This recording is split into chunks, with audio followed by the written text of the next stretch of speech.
Larry Langford has been sentenced to 180 months in federal prison. That equates into 15 years behind bars. So why is this secret exchange of money allowed to happen?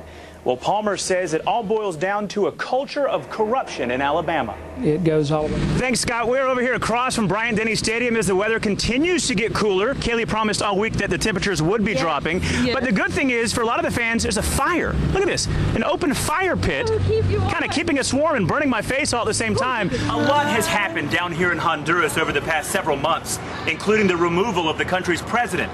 But even during all that political unrest, this ministry continued to serve those in need. So there wasn't as much shock as there was during the trial when a lot of the evidence was coming out and we were getting that raw emotion at the time. Although it is difficult and stressful to bring Kylie here to Children's Hospital for her regular treatments, Jennifer Steele says the outpouring of love and support from friends and family and even the community has been incredible. If anybody comes in there. So should the hundreds of thousands of Alabamians whose retirement plans are directly tied to RSA really be concerned? That's exactly what I asked CEO Dr. David Bronner. You should always be concerned, but I think... Well, be sure to bundle up because Kaylee has been telling us all week that the temperatures would plummet throughout the day today. They have significantly. My toes and fingers a little bit numb. Yes, me too. So we're going to send it back to the studio where Scott Griffin is nothing but toasty. Scott?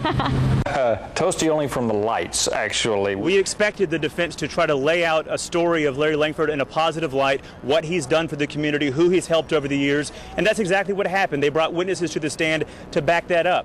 But again, the prosecution made it very clear they wanted the judge to look at what he did, his involvement in a very corrupt scheme, which was proven in the trial that you and I both sat in on. CBS 42's Stephen Hauck takes us on the emotional journey of a 3-year-old girl and her special family bond as they deal with leukemia.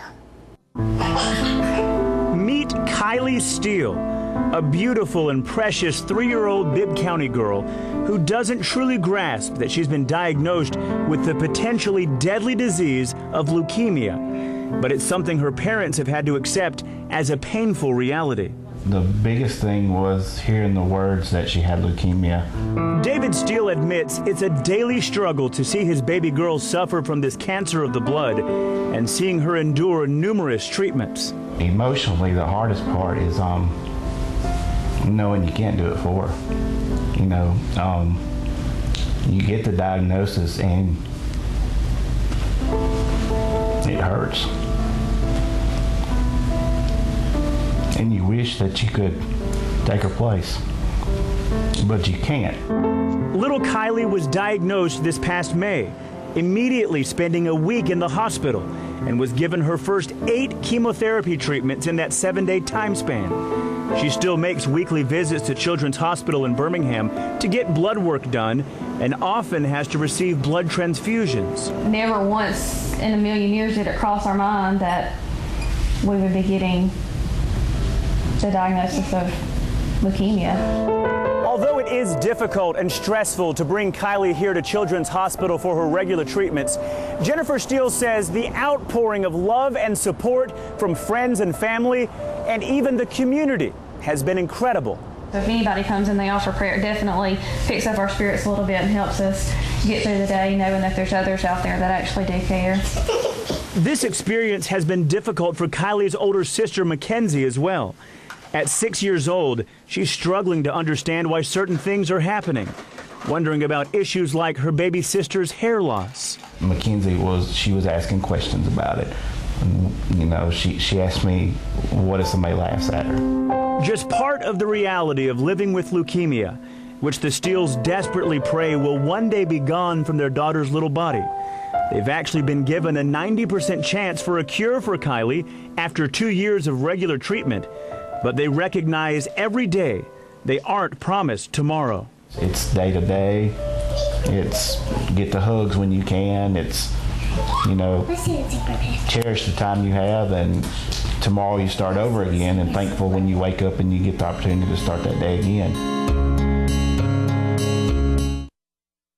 Recent questions of campaign fundraising and the gambling debates have many people asking who's trying to buy our state's politicians. And the answer is often very difficult to find because of political action committees, which financially support the candidates and transfer the money to numerous other PACs. Well, tonight in this special report, CBS 42's Stephen Hauck explains why some call this a sophisticated form of money laundering, which is almost impossible to trace.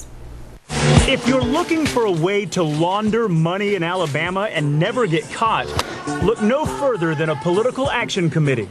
You've likely heard the term, but what exactly is a PAC? An organization of people who've come together to pool their money to fund political candidates, and it's not always a bad thing. But Alabama Policy Institute President Gary Palmer says PACs can quickly become a bad thing. What makes PACs a problem is that when you have PACs that are basically established for no other purpose than to hide the source of money. Almost everyone. To send this message home, API has actually put together an informative video to explain PAC-to-PAC transfers and why they are so controversial. Instead of giving their money directly to politicians, the powerful special interests launder the money through a multitude of political action committees. Passing their contributions through several PACs makes it virtually impossible to trace the money back to them. So why is this secret exchange of money allowed to happen?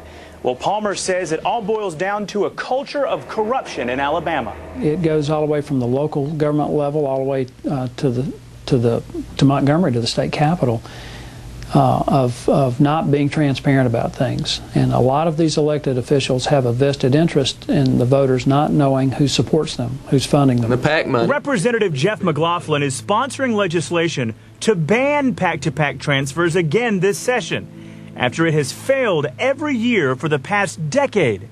People of Alabama are frustrated that this money washes around, whether it's gambling money or any other kind of money that doesn't identify the source of the contributor directly with the candidate. Yet still, the legislation typically passes the House, but always dies in the Senate. If the Senate leadership won't bring the issue to the floor, it's almost impossible to get it out there. And that's been the problem over the last, 8, 10, 12 years. And until legislation is finally passed to ban this sophisticated form of laundering money, it will continue to happen. It all gets thrown in the pot and brews out a very delicious stew for the politicians, but it's a bitter brew for the voters. Stephen Hauck, CBS 42 News.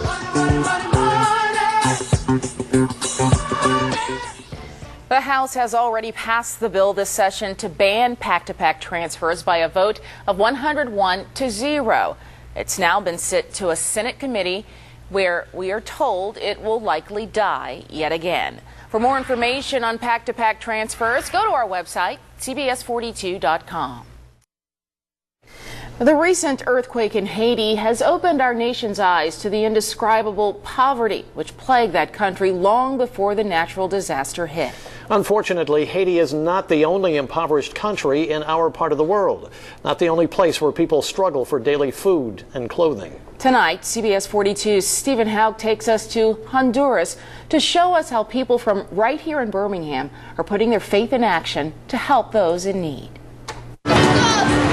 It's an experience that is truly life-changing for anyone who leaves their comfort zone to witness pure poverty firsthand. Here in Honduras, one of the most impoverished countries in the Western Hemisphere, countless families live in dilapidated one-room dirt floor shacks.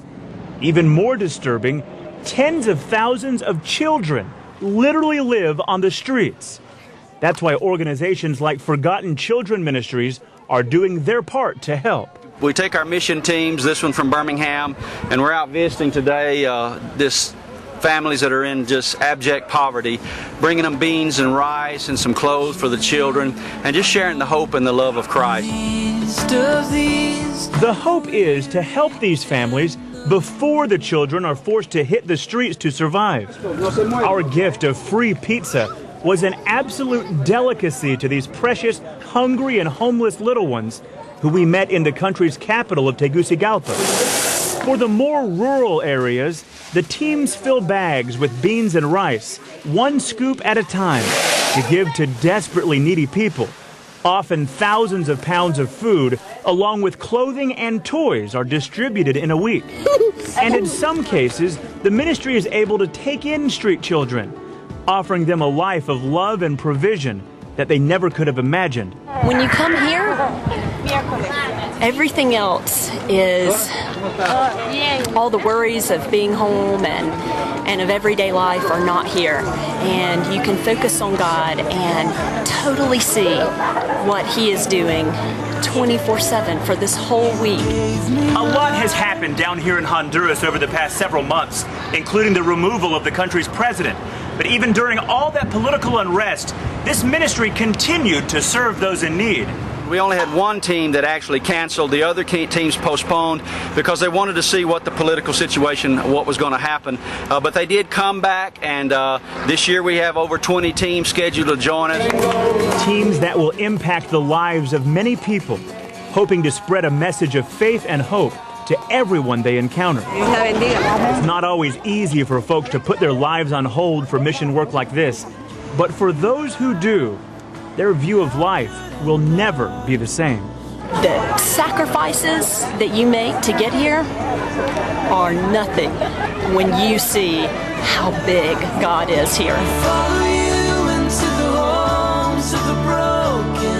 Reporting from the mission field in Honduras, Hauck, CBS 42 News.